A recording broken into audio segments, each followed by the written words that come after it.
Mumias East MP Peter Salasya allegedly abducted at Kisima on the Isiolo-Nanyuki highway. His bodyguards disarmed those guys and vehicles.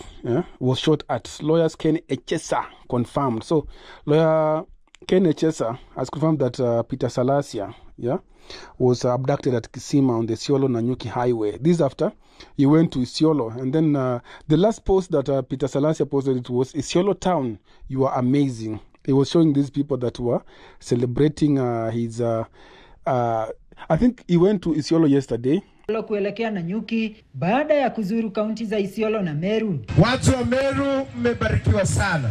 Kulingana naye, magari haya mawili ndiyo yalitumika na watu waliojitambulisha kama maafisa wa DCI ambao walifiatulia gari lake risasi na kupasua gurudumu, hali iliyohatarisha maisha yake na baadaye kumkamata. Mbunge huyu aliendelea kueleza kuwa hii ilionekana kuwa operesheni iliyopangwa kwa ustadi, ambapo maafisa hao walichukua silaha za walinzi wake bila kumfahamisha sababu au aliyewatuma. Salasya, ambaye ana historia ya vizaza na aliyeonyesha azma ya kujitosa kwenye kinyang'anyiro cha urais kwenye uchaguzi ujao, mapema Ijumaa alifanya msururu wa mikutano ya siasa Meru, ambapo aliangazia masuala yanayowakabili vijana. That the young people can transform, can bring the transformation in this country.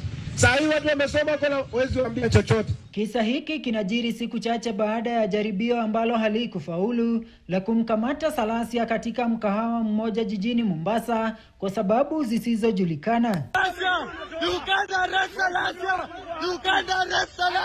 Hata ingawa idara ya polisi bado haijathibitisha kuwa Salasya yuko mikononi mwao. He was just doing those campaign and everything. So Peter Salasya also tweeted that multiple unidentified vehicles intercepted and opened fire on our convoy. The tires of the car carrying on Honorable Salasya were shot and the vehicles has been immobilized. His bodyguards have been disarmed and Honorable Salasya has been taken by force. This is a serious threat to his life and immediate intervention is needed.